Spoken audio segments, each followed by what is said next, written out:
I'm back. I promise I'm not naked. Got a dress on here, just so you know. I wanted to talk a little bit about Facebook or social media do's and don'ts.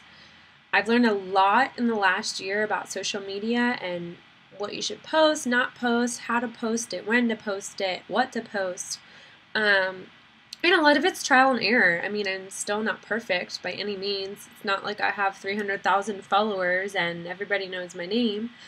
But there's a lot of things that I've tweaked that hopefully can help you to avoid some of the mishaps that I had with myself. So something they tell you when you first start coaching is to post 2 to 3 times a day. And I was absolutely like, no way, I'm not posting 2 to 3 times a day. My life's not that interesting. Like, what could I possibly share? When I've shifted to posting 2 to 3 times a day for the past 2 months, I've seen a lot more messages in my inbox specifically asking me, what are you doing? How can I sign up? It's really crazy, but you have to remember that when you post something, your friends, only about 5 to 10% of your friends see your post. And then depending on how well your post does with engagement, that means likes and comments, then Facebook opens it up to more of your friends as it gets more interaction. So how can you make your posts more interactive? Well, like I said, first and foremost, post 2 to 3 times a day to up that percentage that someone new or someone is going to see that post repeatedly over and over again and see your consistent behavior, and they're going to pay attention. But how can you make each individual post more engaging? So we want to use pictures with our posts, right? You know, if you're scrolling past a huge paragraph of words, I'm probably not going to stop on my phone and read it. It's not engaging. It doesn't catch my interest. I don't really care what it says because there's nothing to catch my eye. So a picture is going to do that. Now, a lot of new coaches like to use Pinterest to look up great quotes and share them on their page. But what you have to remember, and what I try to tell my new coaches, is to not use stock images off Pinterest. No matter how cool they look or what they say, you are sharing your story, not someone else's picture or quote. So you want to make that quote yours. You want to share a story based on what it says and how it affects you. And that means using your own personal photos. Now, these photos don't have to be of you, although I will say selfies get way more engagement than just a picture of the landscape. But what you want to do is you can take that quote, credit the person that said it, and slap it on your picture. Share the story behind why it means so much to you or how it affects you that day or whatever it may be. But when you use a stock photo from Pinterest, there's 350,000 other coaches out there who could be using the same one. Do you want to be using that same picture that they've been using? Probably not, because you're not going to stand out to be special or different or engaging to other people. Most likely some person on your group of friends may have already seen it. So it kind of becomes a repetitive thing. And you don't want to do that. You want to be your own story and share your own words and pictures and post. Okay, so think about that. Another thing with posting is sometimes it's so overwhelming, where do you start? And what I like to tell my coaches is to pick 5 broad topics that describe them. What do you think of when you think of yourself? For me, it's family and friends, adventure, fitness, food, and sports. So all of those don't have to do with Beachbody particularly. They have to do with me and my life, because ultimately I'm sharing my journey. And if you're only sharing Beachbody, you need to go get a hobby, because people don't want to hear about the 21-day fix in every single one of your posts. That's just too much information. You want to be you and share your life and share the things you do along with your health and fitness journey and be able to mix those things in.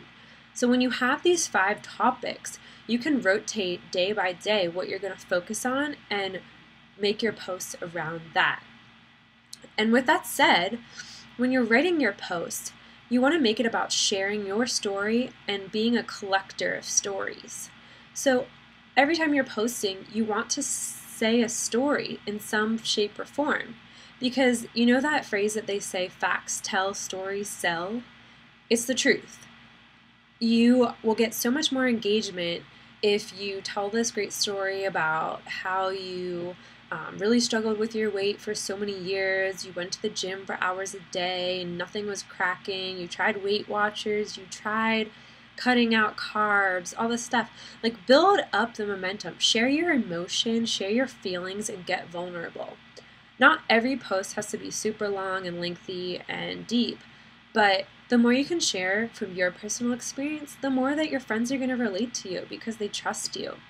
If you're just typing out the 21-Day Fix Challenge pack is on sale for $140 and you get Shakeology, portion containers, meal guide, like, no one's going to stop and see your post. I hate to tell you that, but when you're saying there's a sale, there's a promotion, 2 days left, like, that sounds salesy. Instead, you could say, I have 2 open spots for my Summer Sizzler Challenge group, and this is when it starts. Message me to save your spot. You know, that's more open, that's more engaging. You're asking people to learn more. And did you see what I did with my challenge group? I named it something fun instead of saying 21-Day Fix Challenge group. These little tweaks here and there will make a world of difference when you go to message people. Because if you're plastering 21-Day Fix over all of your posts, like, people are going to get sick of it really fast. You want to be unique to you, and you want to make your message unique to you. So something else that we like to do at the end of Facebook posts every now and then is put a call to action. Ask people for their opinion. People like to give their opinion, and people like to talk about themselves. So you could post up 2 pictures of 2 different dresses you tried on and you can't decide which one there may be, which one do they like best, right? That's going to get you a lot of engagement. Or, you know, you're looking for a restaurant in this town. Does anyone have great suggestions? But put a story in there. Say how you had an incredible experience at X, Y, and Z. You know, the view was incredible. You're looking for a party for a 30th birthday. You know, just build up the story. Make it your own. Share your experience, whatever it may be. Just share your story. Don't tell it, right? So putting those little calls to action at the end means asking a question. And asking a question will ideally get you comments. So again, what I tell my coaches is, if you were sitting on the other side of the screen and you're seeing this post, number 1, would you stop and like it? And number 2, would you stop and comment on it? Would it catch your eye? Because if it's not interesting to you and it's not something that's different or unique, guess what? Other people are going to probably think the same thing. So you want to always be turning the wheel and diversifying yourself and standing out and making yourself unique. You know, a thing to think about when you are posting is, we all know that Instagram has the little square picture, right? But when you're scrolling on your phone, it's more horizontal, or more vertical, I'm sorry. So you want to think about that. Maybe you don't post the same picture that you do on Instagram as you do on Facebook, so that you draw people into both accounts because they're interested in seeing what you're doing in both places. So these little things, you know, you want to think about, how is someone going to view that picture on their phone? Is it going to come up like blurred? Is it going to come up not showing the whole thing? You want crisp, clear, engaging, creative images and post with calls to action, with strong words, with confidence. Really think about the words that you're saying and who you're speaking to. You know, if you're speaking to an audience of moms with 3 kids, that may be different than speaking to someone who is just trying to lose a little bit of weight and is a young professional. So you have to think about what your target audience is. And this goes into like branding yourself and seeing who you are and who you want to be through your posts and who you're speaking to. Because most likely who you are is the person that you're speaking to. So what would stop and engage you? Lastly, a little bit about Instagram. I've tried to build mine up somewhat, and there's a few tips that I've found that have been helpful. A lot of people like to use hashtags, right? Like we blur them all over the place. Instagram is definitely the place to use that. I would say Facebook, not so much. That's just my personal opinion, because on Instagram you can instantly click the hashtag and there'll be tons of photos that come up that have the same thing, right? So along those lines, if you're posting 21 Day Fix, hashtag Shakeology, hashtag Beachbody, hashtag Autumn Calabrese, whatever, there's 350,000 other coaches that are hashtagging the same thing. How are people gonna see you among those people? What I like to do is not hashtag the expected, but make my own that speak to me, speak to my journey, and speak to what I'm trying to share. So a lot of mine are like health is wealth, my favorite things like that are more unique to you, but also mix in with other things where your post might stand out. Where your post and picture, when you click the hashtag of it, isn't going to be filled with 300,000 other fitness images from other coaches, right? So think about that when you're hashtagging, because like I said, if you're plastering 21 Day Fix all over your screen, people are going to get sick of it really fast. So think about that. Lastly, something that I learned in one of the trainings for social media is when you do hashtag, and ideally you make your Instagram public, which is something I personally decided to do to gain more traction, use those hashtags to your advantage. If you're making your Instagram public, then you want to build it, right? You want people to engage. So what I usually do is go to one of the hashtags that I have on my page, and I'll click it, and I'll find, 50 to 100 images to like that have that same hashtag. Because most likely some of those people are going to come to my Instagram, and if it's worthy of them following, they're going to start following. AKA more eyes on my images, more eyes on my pictures, more people following my account, the larger network my message is sharing from. So really think about these things when you're going to post. And the last and final and probably most important thing, the prime time to post on social media is 7 to 9 a.m. and 7 to 9 p.m. I also like to add in noon, just because a lot of people go on lunch. But if you think about it, most of the world is working between 9 a.m. and 7 p.m.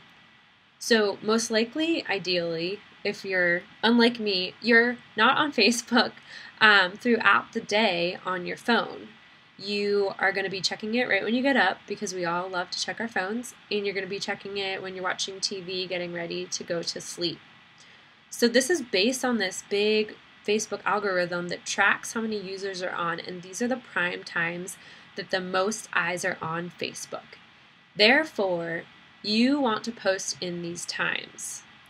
Now, this depends on what audience you're going for. If you're a stay-at-home mom that is trying to reach other stay-at-home moms, they might be on during nap time when your kids nap. That, you just kind of got to figure that out. But for the most part, in general, you want to strive to post during these times. Because I hate to break it to you, if you post this huge, big transformation story that is so monumental and so big and so powerful, and you post it at 11:30 at night, no one's gonna see it. And isn't that your goal? Your goal is to share your story and get your message out there that you're there to help with people. So why would you post this super powerful thing at 11:30 at night? And I hate to see when coaches do this, but it does happen. And I know that sometimes things go on in life, and that's okay. You don't have to be perfect. But general trends shoot for 7 to 9 a.m. and 7 to 9 p.m., mixing in at noon as well. And the more posts you can get out there and sharing your story and sharing your life means you're reaching more people to potentially change their lives. So think about that when you don't feel like doing it or you don't know what to say. You have an amazing gift, amazing opportunity to be a solution in someone's life and to help them through their struggles and obstacles and help them make a change. So hopefully this can help you with your Facebook, Instagram, and social media tools. And I can't wait to see your beautiful posts this week. Thanks, guys.